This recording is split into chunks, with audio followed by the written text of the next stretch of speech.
Hey guys, and a very warm welcome to Friday Fretworks.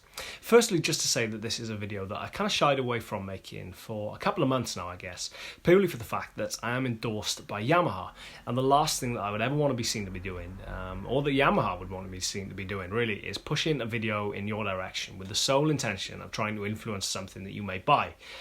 I've always kind of made a conscious effort not to do this, whether it's Friday Fretworks or whether it's just generally. I've always kind of made a really conscious decision not to try and push anything in your direction, because I don't think it's my place to. Obviously, I work with certain brands, and there are official videos out of me, out there on YouTube of me working with those brands, whether it's Blackstar, whether it's Radio Shop, whether it's Yamaha, whoever. But in terms of actually being seen to try and influence your decision, I don't think that's right, and it's not something I would want to do. So for that very reason, I've kind of shied away from making this video for a couple of months now, however much people may actually try and ask me to make one. However, the thing that actually kind of tipped me over the edge in the end is just the sheer amount of questions I get about the Revstars. Whenever I use them in videos, they elicit a massive response in terms of comments and generally questions as to, I think the most common is, what is it? Obviously, there are people who know what they are, maybe done a little bit more research and want to know specific model numbers or specific pickups, but for the larger part, it's just people intrigued as to what they are. And I think, considering Yamaha is such a massive brand, obviously in terms of guitar, but a million other things, I think they're still a line of guitars that are kind of permeating into people's consciousness as an alternative to some of the bigger boys.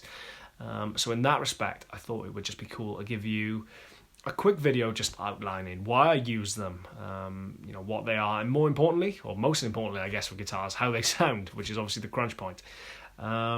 So that is what today's video is going to be. As I said, it's far from a product placement, it's far from a paid or a sponsored video. If you want to check any of those out, the official kind of things, Yamaha made an incredible video of me recently, which is probably the most epic video of me that there will ever be. Me looking kind of misty-eyed, walking around the Welsh Hills. I'll put a link in the description below should you be interested in that. But disclaimer out of the way, this is just a quick video just to show you some of the guitars that I use. So without further ado, let's leap in at the deep end. So the first Yamaha that I actually came to own was the 720B, which, if you're not familiar, is this. So, try and get the camera to focus on the headstock.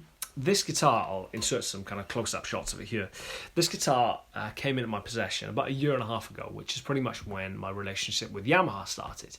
I went into a shop in Cardiff called PMT, which is a big music chain in the UK, and tried a Revstar. I can't recall which model it was, but I do remember that it was around about the £400 mark. I was incredibly impressed by the sound, but the build quality generally, and just how solid it felt for a relatively cheap guitar. I'm not going to call it out and out cheap, because obviously that may be a lot of money to some people, but given its placement on the wall next to a couple of Gibsons that were running into $2-3 grand, it just struck me as an incredibly well-priced guitar. But that was kind of, not "but" is the wrong word. So that was my first kind of experience of a Revstar. So that evening, I dropped Yamaha an email just to see if they were interested in me kind of maybe coming up to London, trying a couple more guitars, and just generally getting a feel of them.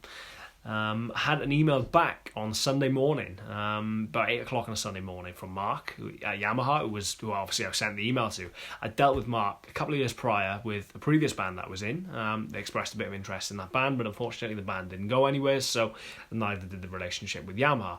But Mark got back to me very early on a Sunday morning, which is just testament to how efficient not only Mark is, but Yamaha as a whole, to be honest. They're a fantastic company to deal with. Saying, why don't you come up to London, we'll have a coffee, we'll try some guitars, etc, etc. So about a week later, I met Mark in Denmark Street in London and just tried a couple of guitars, and I ended up coming away with the 720B, which is obviously B in this case standing for Bigsby. And initially this guitar had Filtertron, or Yamaha's version of Filtertron pickups in them. I used them with the Filtertrons for quite a while, and they sounded great, to be honest, but I actually ended up changing them out for a set of Radio Shop PAFs. Around about this time last year, I guess, when I did a tour of Spain, a fortnight tour of Spain with a band called Buffalo Summer. which are probably a little bit more kind of out and out rock than I guess I ordinarily play. So I just wanted something with a little bit more grit and a little bit more grunt, I guess, for this tour. So I stuck the Radio Shop humbuckers in there, and they've stayed in there ever since, to be honest. They sound great, they suit the guitar, more importantly, very nicely, and just kind of brought it to life a little bit. And it's a fantastically, again, solid guitar, weighs a good weight as well, which I like, and just feels like a very solid instrument. So, as I said, the most important part about these guitars is how they sound. So now I'm going to cut over to a clip of me playing this guitar just to get you, give you a little bit of an info as to how they sound. So, also just to mention, all the backing tracks used in today's video are made by the incredibly talented Mr. Pete Honore. You may recognise Pete's name from Anderton's TV, as well as a host of other kind of, fantastic session gigs and pedal demos and all that kind of stuff that he's done down the years. So, do go check them out. I'll put a link down below. But this is how it sounds.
So, the next Revstar that came into my possession would have been about 6 months after the 720. And to be honest, it's probably my favourite. It's a bit like kind of naming your favourite kids, but out of the three that I own, this is probably the one that I feel most at home with. And if you have seen that Revstar video that I mentioned earlier, the official Yamaha one, this is the guitar in that video. It's 502 in green, British Racing green, which looks a little bit like this. Again, it's a gorgeous, solidly made guitar that sounds absolutely incredible. I don't know what the P90s that are in them are. They're Yamaha's own design, obviously, but they sound brilliant. And to be honest, the whole point of the video that I shot with Yamaha a couple of months ago was just to kind of say how much I think P90s are a criminally underrated pickup. I know that Pedal Show did an episode on them last week. Do go check that out, and that kind of typifies why I think this. They're that kind of perfect middle ground, I think, between humbuckers and single coils. Obviously, they are a single coil pickup technically, but they're not more commonly thought of as single coils because you would maybe associate that with Strats or Telecasters. But in terms of actual technical specifications, they are single coils. But for whatever reason, they kind of sit in that perfect middle ground of all the bite and all the kind of clarity that you would get with single coils, but the kind of girth and the just, kind of bigness, I guess, if that's a word, of sound that you would maybe associate with humbuckers. I think it's just a very underrated pickup that, for me at least, I get a hell of a lot of use out of.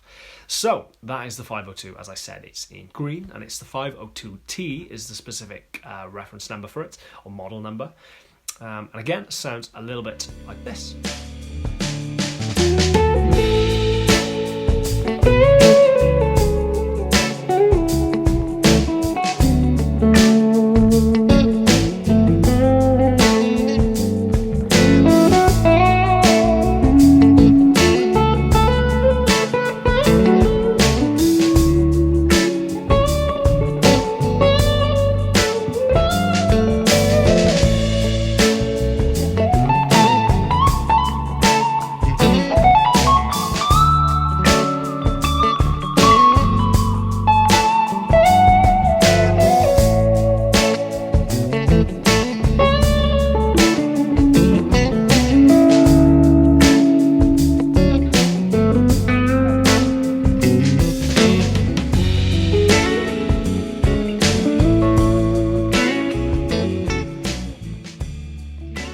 Last but definitely not least is my latest Revstar.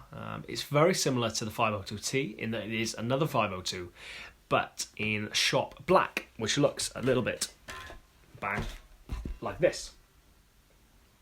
Again, same kind of Yamaha headstock that we come to know and love. It's a gorgeous sounding guitar, and most importantly, I guess, to think, has a wrap rubber bridge, as opposed to the big tailpiece that you get on the 502T. I would say for that reason, it's marginally less resonant, but not that that's kind of necessarily a bad thing. I think the tailpiece on the T really kind of adds to the overall sound guitar. Even acoustically, it kind of gives it a little bit more of a kind of twang, I guess, for want of a better phrase. But the reason behind me getting this black one was someone actually tagged me in a post on Facebook a couple of months ago saying that they'd just had their new 502 arrive because they'd seen me playing one and they loved the sound of it, so they'd gone and bought one. And as soon as I saw it, I was just kind of like, that's amazing, what is that? And it was one of these new ones in shot black, which were new at the time.